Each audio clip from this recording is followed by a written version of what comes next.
Placé. 2 mètres. Placé. 2 mètres. 0. Placé. 03.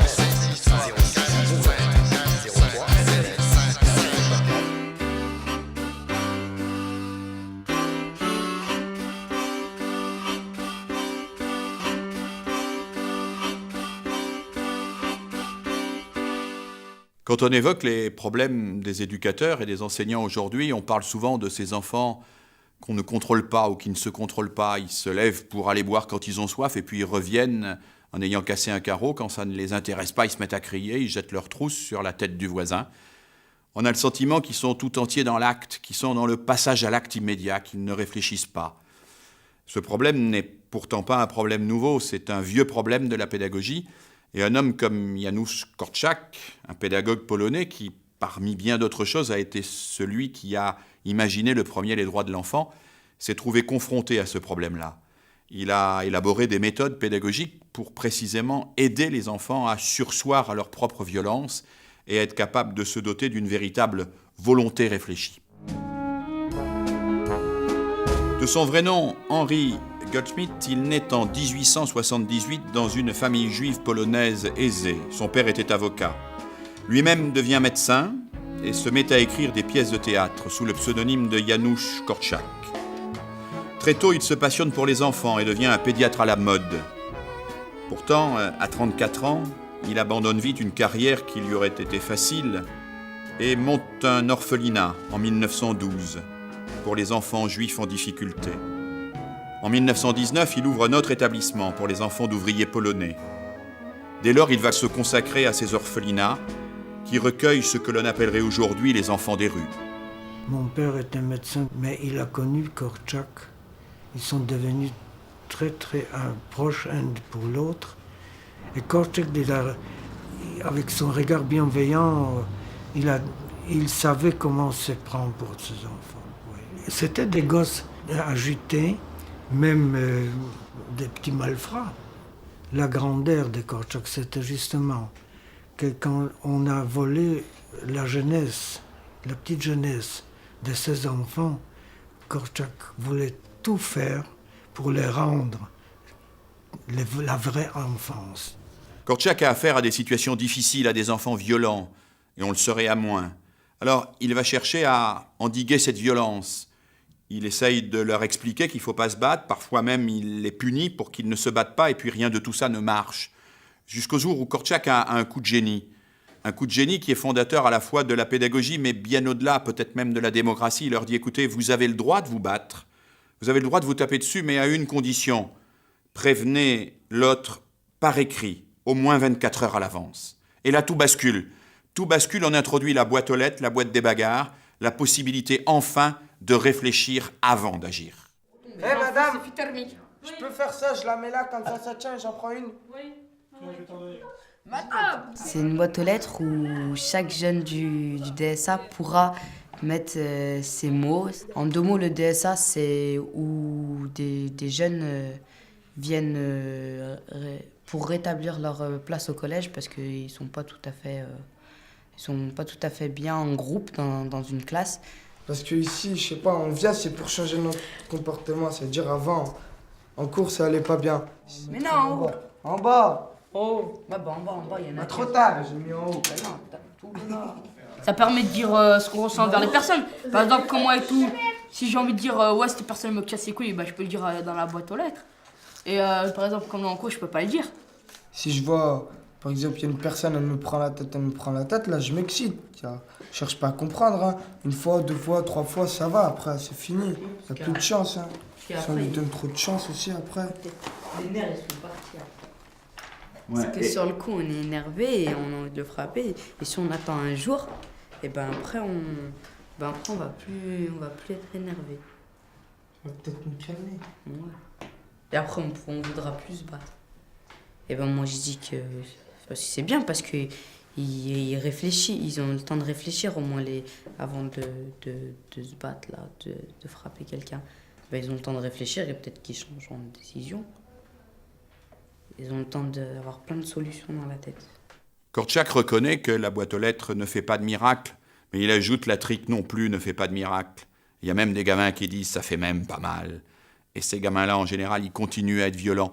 À travers la boîte aux lettres, en revanche, petit à petit, et avec patience, si on prend le temps de les apprivoiser, les enfants découvrent tout l'intérêt qu'il y a à réfléchir pour s'exprimer, pour s'expliquer, pour tenter de résoudre les problèmes autrement que par la force. Et cela, c'est absolument essentiel, non seulement dans la classe, mais bien au-delà, dans toute la société. C'est peut-être même le fondement de la société.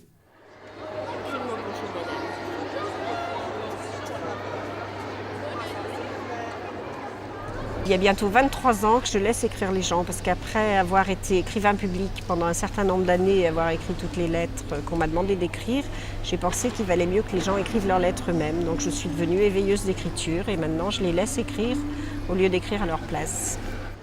Il n'y a pas très longtemps, dans une banlieue, je suis allée faire écrire des jeunes qui avaient brûlé la maison de quartier.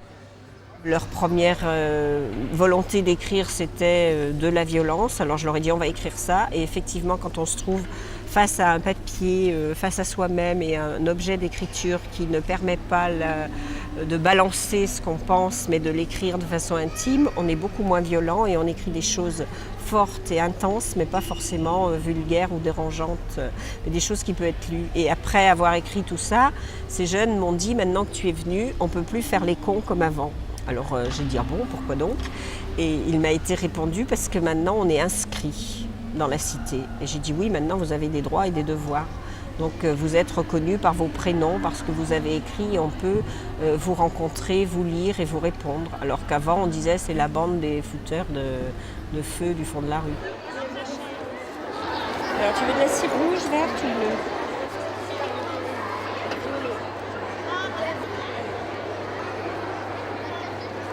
Je pense que la permission d'écrire dans des moments de drame ou dans des moments d'intensité ou dans des moments de violence extrême est nécessaire. Au moins, ça cadre la violence et ça permet après, si on veut aller se taper dessus, de savoir pourquoi on se tape dessus. Korczak ne bascule jamais dans l'angélisme. Il vit entouré de la violence, d'une violence terrible. Il sait que la violence existe, qu'elle existe même entre l'éducateur et l'enfant, qu'elle existe entre les enfants eux-mêmes, entre les enfants et la société. Il pense que cette violence peut devenir moins inhumaine à condition de la penser, à condition de se donner les moyens pour la réguler. Et la boîte aux lettres fonctionne comme cela, le recours à l'écrit fonctionne comme cela. Et puis il invente d'autres dispositifs, une gazette, un tribunal, une négociation des notes. Korczak est le premier parmi les pédagogues à négocier la note. L'élève propose une note et puis on en discute.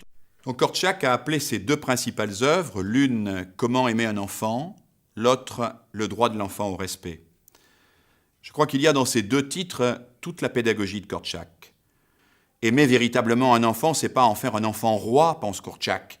C'est en faire un enfant que l'on respecte, c'est-à-dire qui nous respecte et dans un respect réciproque qui construit un peu plus d'humanité.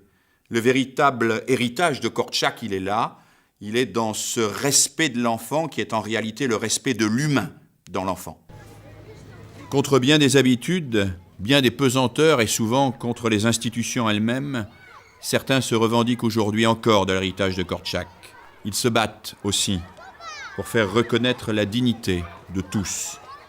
Des jeunes délinquants, des jeunes handicapés.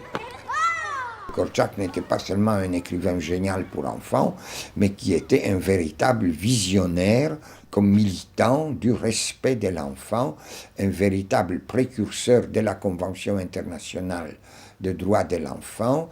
Et pour lui, les enfants n'étaient pas seulement des êtres en voie d'évolution, n'étaient pas seulement les futurs adultes, donc des êtres de manque, mais ils étaient des êtres humains de plein droit, une minorité opprimée, et Korczak aimait les comparer aux femmes, aux ouvriers et aux peuples coloniaux.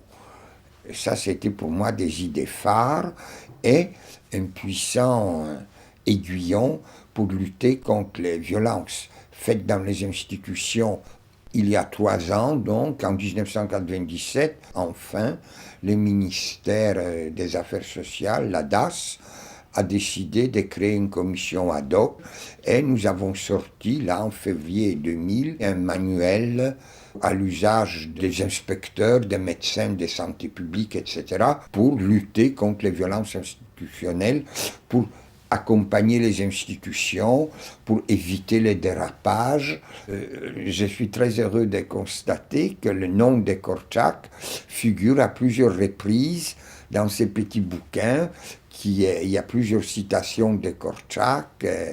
C'est évident que l'ombre de Korczak planait sur notre commission.